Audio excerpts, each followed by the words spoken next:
The stars looked peaceful, but peace was a lie long ago. Many alien species thought humans were weak. They were new to space. Their ships were small. Their numbers were few.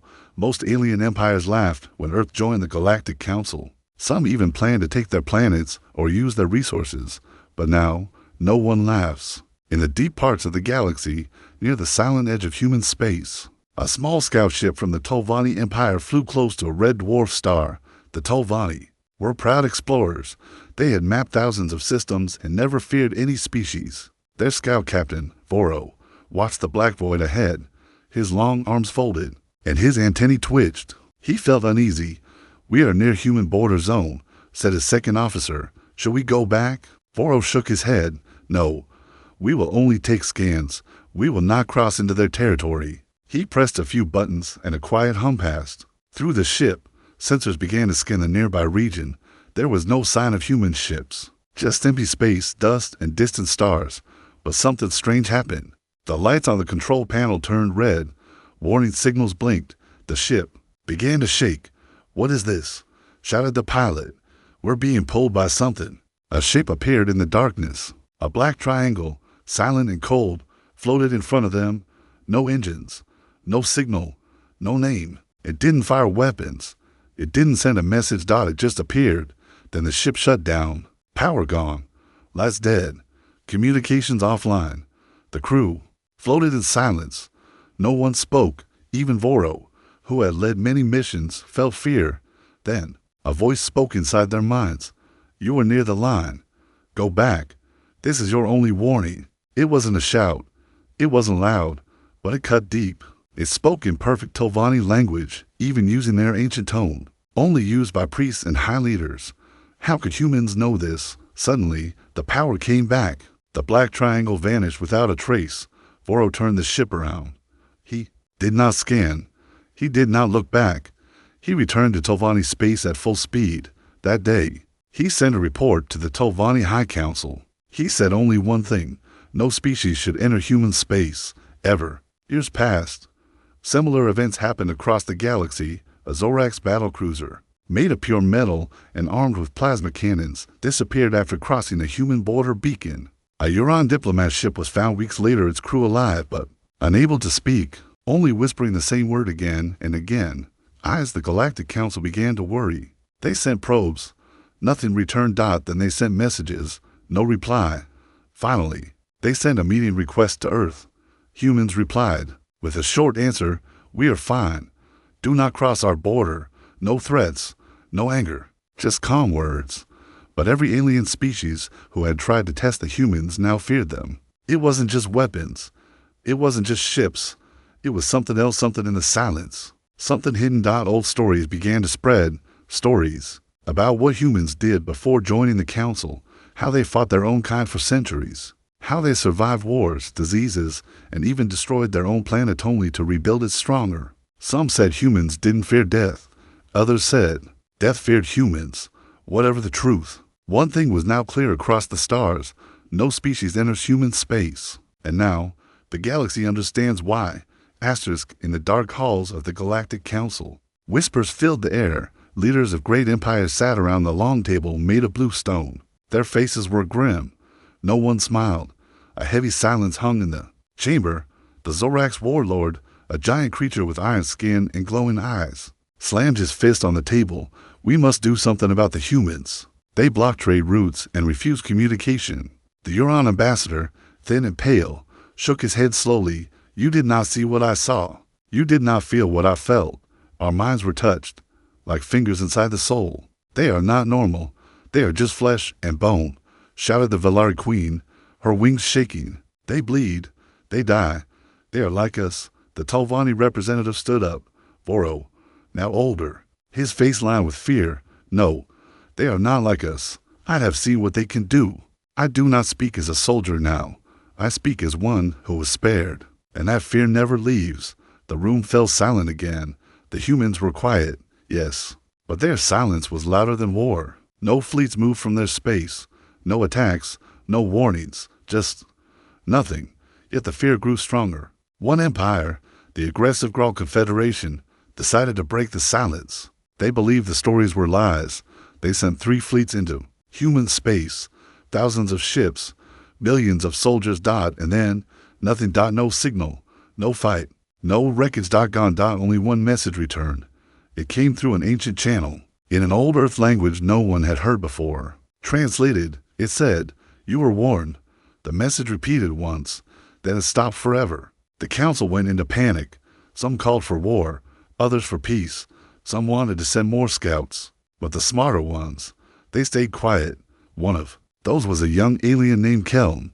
He was a historian, not a warrior. He believed the answer was not in weapons, but in knowledge. He asked a simple question: what happened before humans joined the council? No one had a full answer. Their history records were incomplete. Some human files were locked or classified. Others were removed by humans themselves. All the council knew was that humans arrived after something called the Last War, and their leaders had changed every 100 years. Kelm requested permission to visit Earth not as a soldier, but as a guest. The council warned him Earth never replied to visitors, but Kelm believed that maybe, just maybe, he could understand. He sent a message, then he waited. 1 day passed, then 2, then 7. On the 8th day, a reply came: "You may enter." 1 ship, no weapons, no AI. Kelm packed his things and took a small science vessel. He followed the coordinates they gave.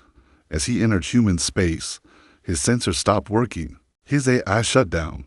All systems went dark except life support. Then he saw a Earth. Blue, green, and white. Beautiful, peaceful. He expected warships, defense satellites, dead moons full of guns. He saw none, but he felt something, a pressure, like being watched by a million eyes.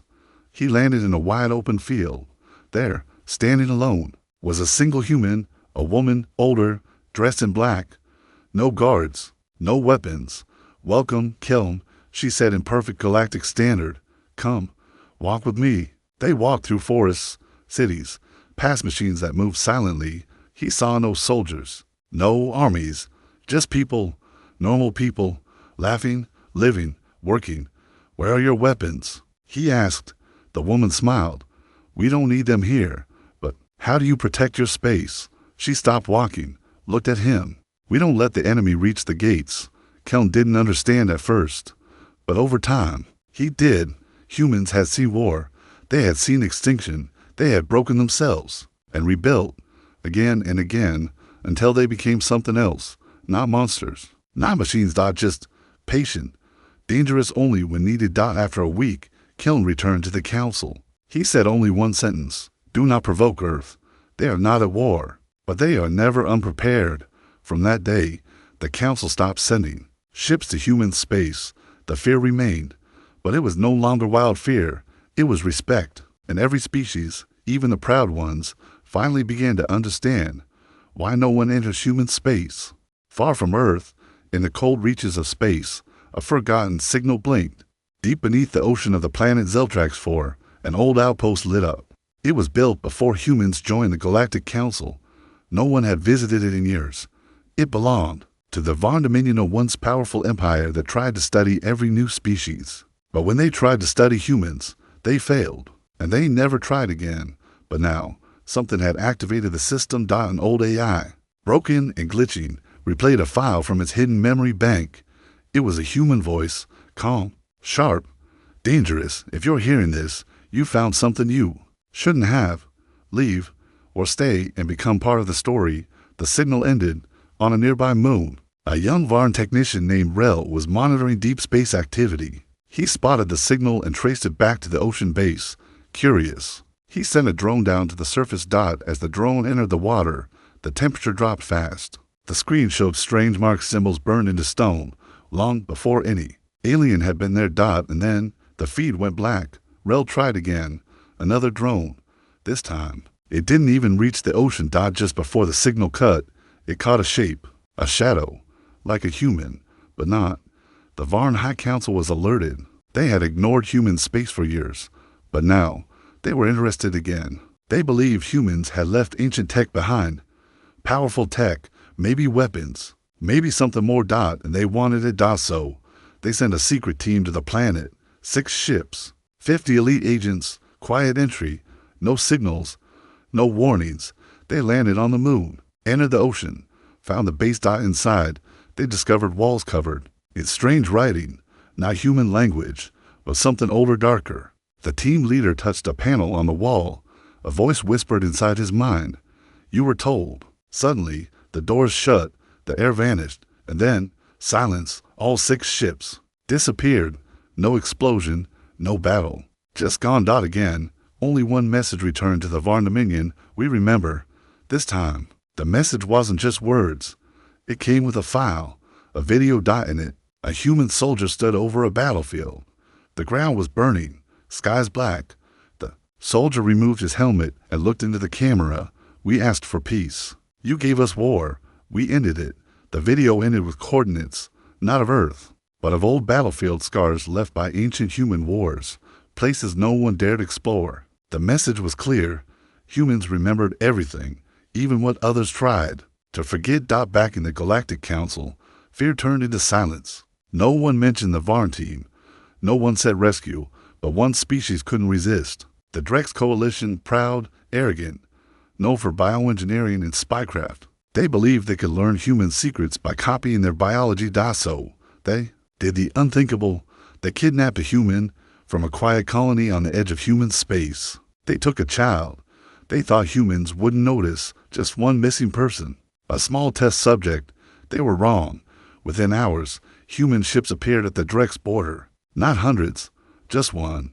But it was enough. The ship didn't send warnings, didn't fire weapons. It simply broadcast a single message: return the child. The Drex laughed. They refused. Then the stars blinked. Sensors went blind. Every Drex system failed at once. Their defense network collapsed.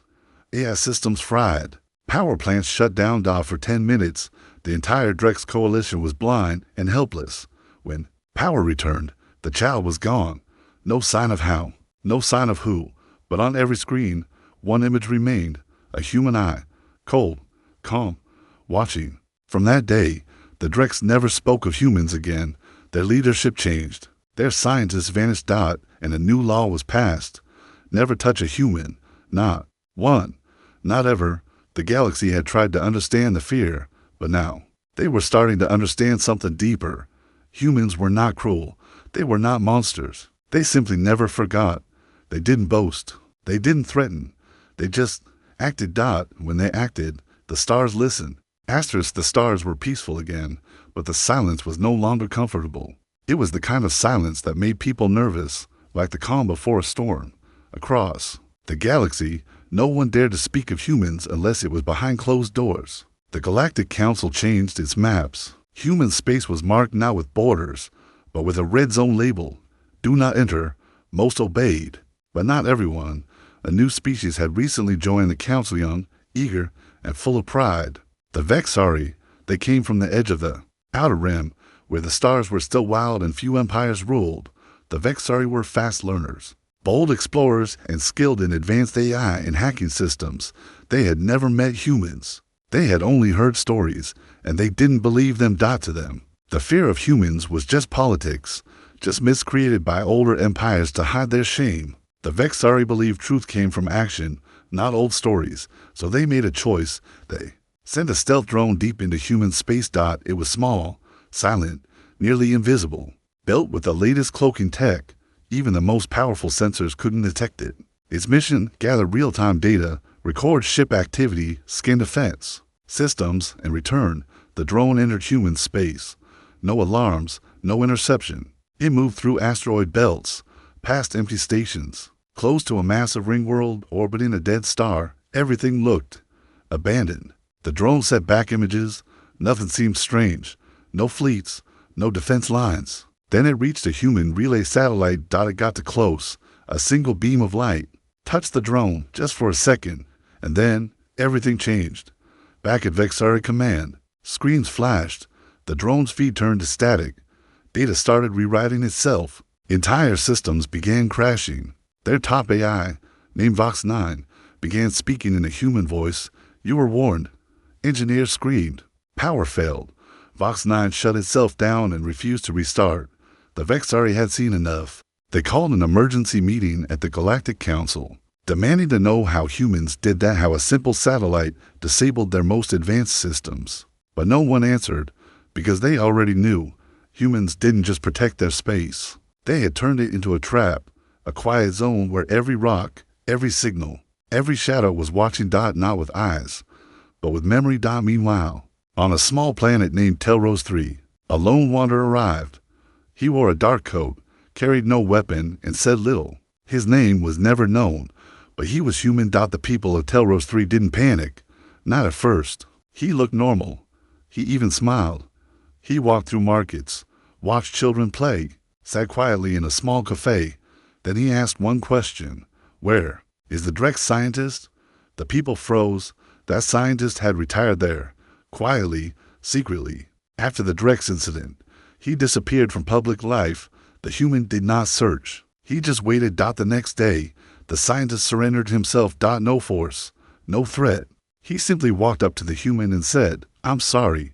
They left together. No one stopped them. Later, the Drex confirmed the scientist was never seen again. No trial, no execution. Just gone. And that was worse than death, because humans never showed anger, only purpose. Elsewhere, in a hidden council archive, Keln, the alien historian who once visited Earth, was digging through old files. He had a theory. He believed humans were not protecting their space from others. They were protecting others from something deeper, a past they buried, a weapon, maybe, or a technology, or truth, something even they feared. In one ancient file, long erased from public records, he found a name, Project Black Eden. No details, just one quote: "We opened the door once, never again." Keln leaned back, heart pounding. Whatever Project Black Eden was, it had been erased even from Earth's own history. That meant it wasn't just dangerous. It was unspeakable. And the humans were guarding it in silence. Not for power. But for the survival of everything else. The galaxy was beginning to realize something new. Humans were not the enemy, but they had met the enemy, and they had won. Now, they stood between the rest of the galaxy and whatever that enemy was. In their silence, there was warning. In their space, there was a line no one should cross. Not because of what the humans might do, but because of what might wake up if they had to act again. In the farthest reaches of the Varn Dominion, something ancient moved. It was not alive. Not anymore. Buried beneath a dead world for thousands of years, it pulsed once, then again, slowly waking. Power levels began to rise. Codes long forgotten began to unlock themselves. It was the last remnant of a war the galaxy never knew existed. A war humanity had fought alone. Back on Earth, in a quiet underground bunker, a man sat alone at a terminal. His face was lined with age, and his eyes were cold. His name was Director Harlan Cade, one of the last surviving members of the Black Eden Initiative. He had been watching the galaxy closely, watching how they poked, scanned, and questioned. And now, something had been triggered. He pressed a button. Across human space, hidden systems came online. Satellites turned. Signals pulsed. Old beacons blinked to life. Cade spoke just one sentence into the system: "Prepare containment. Something's coming." On the planet Astral, a mining crew found something strange under the ice. A metal structure. No seams. No signs of age. Just smooth, black metal with a symbol on it. A circle with a red line through it. They called it in. Then they touched it. Every one of them vanished. No bodies. No signals. Just a recording left behind. Static. Screaming. And one word repeated in a human voice: "Don't." When the council received the file, panic spread. No one wanted to claim responsibility. No one wanted to even say the name. Black Eden. Keln, the historian, warned them again. This isn't about Earth's power. This is about what they locked away. Something is waking, and if humans fear it, then so should we. But it was too late. The ancient thing beneath Astral wasn't sleeping anymore. In orbit above Astral, a group of pirate ships, unaware of the danger, tried to salvage the structure. They thought it was just old tech, maybe a lost human prototype. Their mistake was fatal. As they approached, the metal changed shape. It unfolded. No engines, no lights, just smooth motion like liquid steel. Then the stars around them went black. All contact was lost. What few images remained showed something horrific: their ships breaking apart from the inside. Not explosions, not lasers. Just silence. Then the structure vanished again. Gone. like it had never been there. But Earth had already known. Director Cade sent a signal to the Council for the first time in years. "We warned you. That wasn't an attack. That was a taste. If it wakes fully, nothing survives. Not us. Not you. No one." The Council demanded answers. Cade gave them only this: "We found it long before we reached the stars. Buried under our planet. We built Black Eden to keep it asleep. But now your curiosity has weakened the locks. We can't hold it alone anymore." The Drex offered to help, so did the Zorax and Tovani. But Earth refused. No fleets, no weapons, just stay out. Because they knew, even looking at it made it stronger. Humanity had been its prison, and now cracks were forming. Every species in the galaxy finally understood the truth. Humans didn't build walls to keep others out. They built them to hold. Something and something that didn't hate.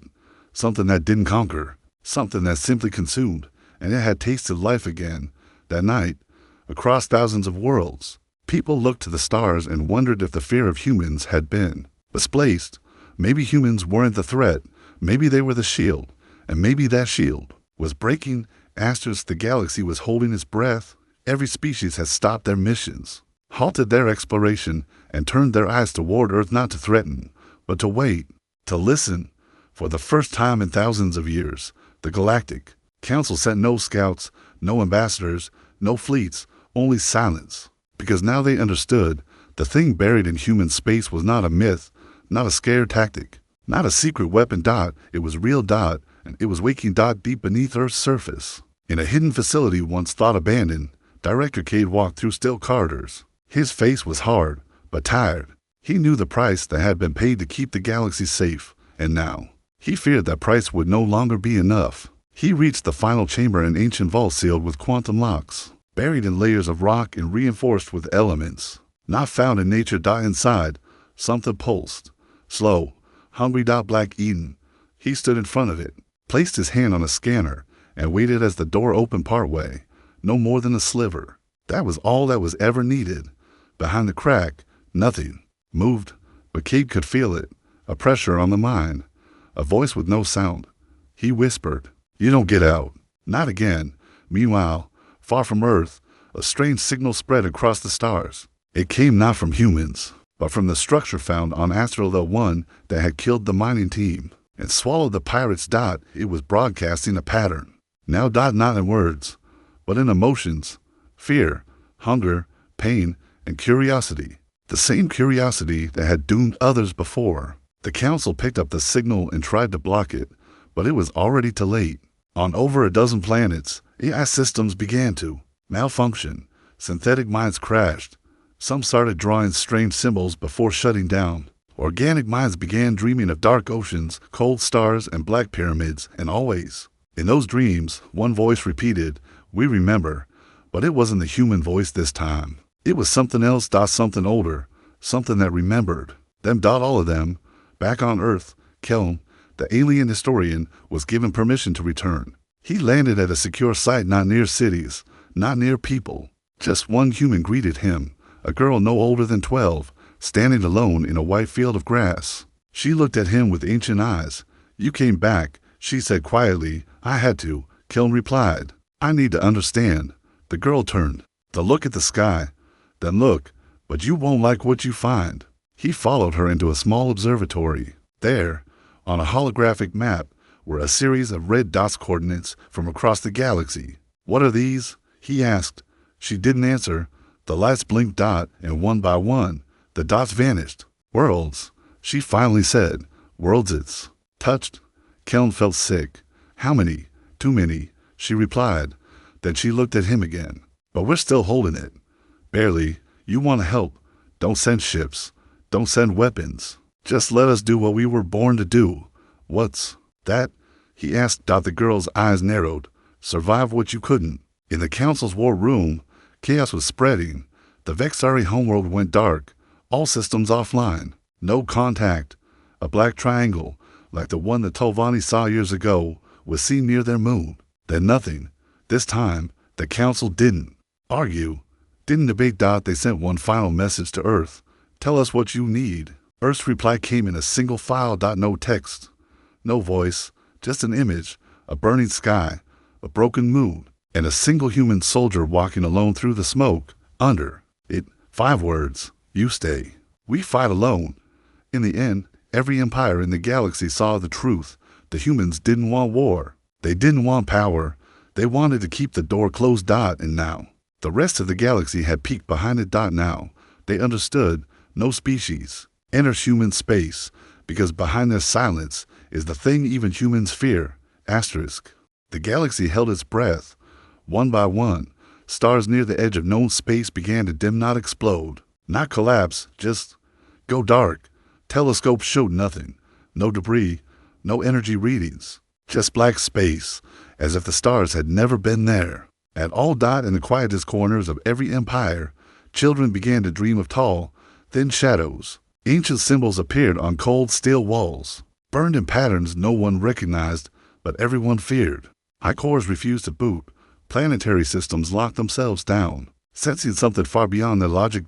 It was spreading, but not fast. It didn't need speed. It needed time and curiosity, and the galaxy had already given it both. On Earth, Director Kate stood on the edge of an open valley where massive towers rose from the ground. They weren't weapons. They were anchors binding energy, space, memory, and something older than all of them. Beside him stood the girl, the one with ancient eyes. She wasn't human. Not entirely. She was what came from Black Eden, the day it first opened. She had grown up among humans, and they had taught her one thing the enemy could never understand: choice. The girl looked at Cade. It's testing the walls now. I know, he said softly. How long until it pushes through? She didn't answer. She didn't have to. She simply stepped forward, palms open, feeling the wind, the sky, the deep hum in the earth itself. You still think we can stop it? No, Kate admitted. But we can contain it, delay it, give the rest of the galaxy time to understand why we said, stay out. At the same time, a final broadcast was sent from Earth. It was not encrypted. It was not hidden. It was a simple message to all species beyond our border. Do not enter. Do not observe. Do not try to help. This is our burden. If we fail, run. Do not fight. Do not remember us. Just survive. The message ended. No images. No calls. Just a long silence after. The council did not respond. They could not, because even now, they heard it. Not with ears, but with instinct. That hum in the void. That pressure behind the stars. On a forgotten moon, far from Earth, the last remnants of the Vexari species stood in silence. They had disobeyed. They had gone too far. Now only 3 million remained. No ships, no fleet, just memory. And from the shadows of their broken capital, a shape moved, not fast, not violent. It simply appeared. They didn't scream. They didn't run. They simply understood. And then they were gone. The girl returned to Black Eden. The walls around it pulsed now, like a heartbeat. She entered the vault without fear, without armor, without weapons, because she was the only one it would not consume. Not yet. Behind the last door, it whispered in 1,000 broken languages. What are you? It asked. She answered calmly. A mistake you couldn't destroy. It laughed. Not with sound, but with reality itself. Stars flickered above. Old machines collapsed across the galaxy. Time bent, just slightly, but she stepped closer and whispered back, this time, I choose. In the stars above, watchers from every species turned off their long-range sensors. They stopped pointing their satellites toward Earth. They deleted every plan, every file, every map, because they finally understood humans did not conquer the galaxy. They saved it. And if the day came when the silence ended, the stars themselves would remember the warning. No species enters human space, because the humans weren't the monsters. They were the keepers of the gate, and the gate was holding back something that should never be free.